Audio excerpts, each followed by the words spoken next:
Armadas. Nesta quarta-feira, teve o evento de comemoração de 25 anos do Ministério da Defesa ali no Clube do Exército em Brasília. E o presidente da República falou sobre ideologia nas Forças Armadas. Quem conta os detalhes é o André Anelli, que chega agora ao vivo. Fala, Anelli, bem-vindo. Obrigado, Evandro. Muito boa tarde para você, boa tarde a todos ligados aqui no 3 em 1 da Jovem Pan. O presidente Lula afirmou que as Forças Armadas não devem servir a nenhuma ideologia, mas sim à ordem, à soberania e à proteção do povo brasileiro. Essas declarações, como você disse agora há pouco, né, Evandro, foram dadas durante o pronunciamento na cerimônia de comemoração aos 25 anos do Ministério da Defesa, evento esse que aconteceu no Clube do Exército aqui na capital federal. E na ocasião, a pasta acabou anunciando também o início do alistamento militar feminino voluntário a partir do ano que vem. Essa medida vai ser possível às mulheres quando elas completarem 18 anos, mas não será obrigatória como para nós, homens. E aí o presidente Lula comentou essa mudança, dizendo que representa um passo significativo para o aprimoramento das Forças Armadas e reforça a máxima que ele chamou de que mulher, lugar de mulher é onde ela quiser. E apesar desses comentários a respeito, então, dessa mudança no Exército, o que ganhou destaque foram as novas declarações do presidente, que voltou a defender a imparcialidade das Forças Armadas. Celebramos hoje a verdadeira missão das Forças Armadas, que é de servir na nação brasileira. Garantir a ordem, não em nome de uma ideologia ou a serviço de pretensões políticas individuais, mas em nome, acima de tudo, da soberania de um país e da proteção do povo brasileiro. Em outro trecho desse discurso, que foi bem curto e protocolar, basicamente todo lido, o presidente Lula também voltou a fazer elogios ao atual ministro da Defesa, José Múcio Monteiro. A gente relembra que ele foi um dos principais articuladores do governo com os militares, após os atos do dia 8 de janeiro do ano passado, que resultaram nas depredações aqui dos prédios dos três poderes. Lula não citou esse episódio, mas afirmou que José Múcio Monteiro será historicamente reconhecido como o ministro da Defesa mais habilidoso que o país já teve. Eu quero dizer, meu caro Zé Múcio, que haverá um dia que a história brasileira irá de consagrar a tua passagem pelo Ministério da Defesa como possivelmente o mais hábil de todos os ministros da Defesa que esse país já teve. Um abraço e parabéns pelo 25º ano de aniversário.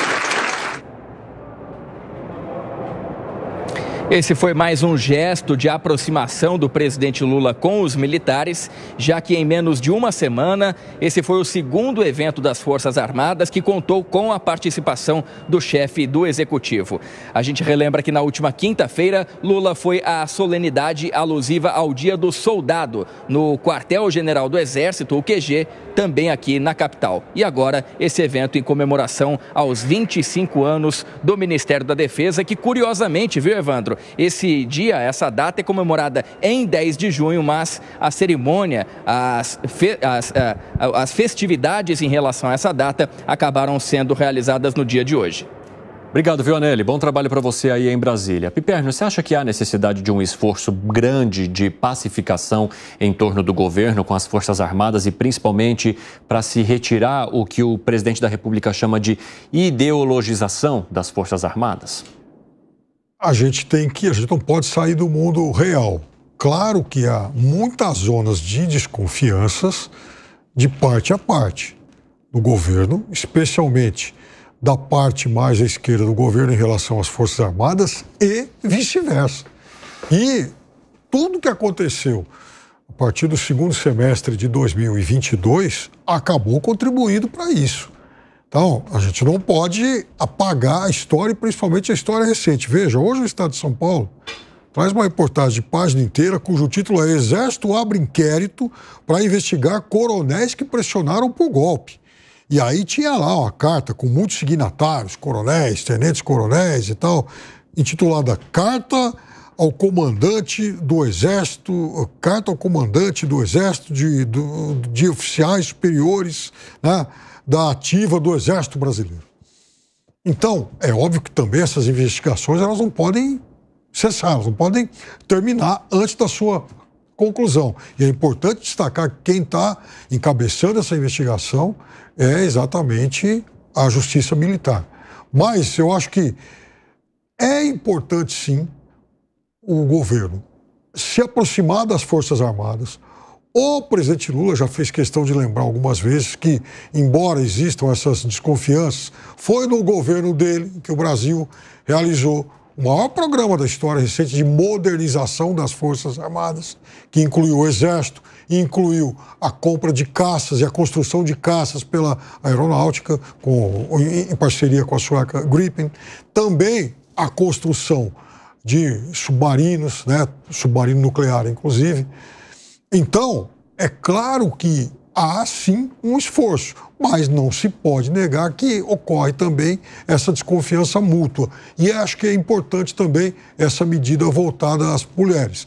Ou seja, a partir de agora, se elas quiserem se alistar, elas vão poder fazer isso. Ô Zé, você concorda aqui com o Piperno sobre a relação com as Forças Armadas e a necessidade de esfriar cada vez a possibilidade de uma ideologização?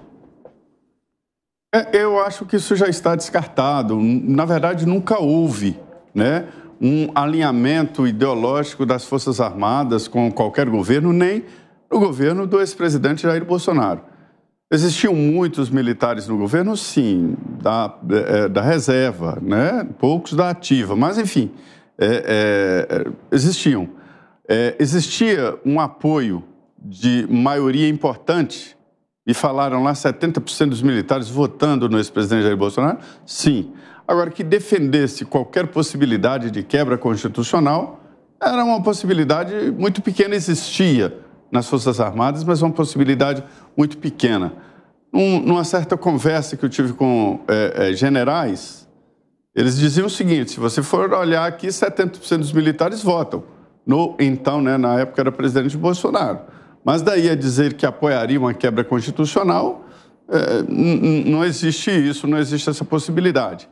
Essa minoria fez ali uma confusão, né? Acabou dando a impressão a alguns de que aconteceria alguma coisa que nunca aconteceu. Veja bem, as Forças Armadas têm uma capilaridade no Brasil muito grande, muito grande. Em algumas cidades, ali cidades de 100 mil, 200 mil habitantes, existem, por exemplo, tiro de guerra, que é uma unidade menor das Forças Armadas, né, que faz um serviço militar ali, vamos dizer, limitado, né, treina a reserva brasileira, que a reserva são dos reservistas, né, as pessoas que obrigatoriamente se alistam e alguns vão para servir. E o tiro de guerra faz um trabalho ali de representação das Forças Armadas. E são comandados por subtenentes, suboficiais, né? E em nenhuma instalação do Exército, Marinha, Aeronáutica, nenhum no Brasil inteiro, né, houve qualquer adesão à sublevação, qualquer adesão à possibilidade de golpe. Então, não dá para jogar sobre as Forças Armadas qualquer possibilidade de quebra constitucional. Quando eu recebi a medalha do pacificador, nessa semana, né, no QG aqui de Brasília, no quartel-general, o discurso do comandante-geral, comandante do Exército, né, foi exatamente esse, de que o princípio do Exército, ele fala em nome do Exército, é de seguir a Constituição e seguir as leis. Os generais pensam, os generais estudam, os generais sabem, eles detêm informações importantíssimas, tem uma comunidade de informação e de inteligência muito grande, né? Mas em nenhum momento houve esta apresentação de quebra da constitucionalidade. O presidente Lula trocou os comandantes, trocou, evidentemente, o ministro, né, da Defesa, que é o chefe supremo das Forças Armadas, é o presidente da República, mas quem domina ali é o ministro da Defesa. Todos estão na mesma linha. Não há possibilidade, não há nas Forças Armadas nenhuma intenção, ou mesmo discurso de quebra constitucional. E olha, Deus me livre, né? Fala, Segré. Eu acho, primeiro, que a sociedade em geral, e diria na grande maioria, tem um respeito muito grande pelas Forças Armadas, independente de quais sejam as forças.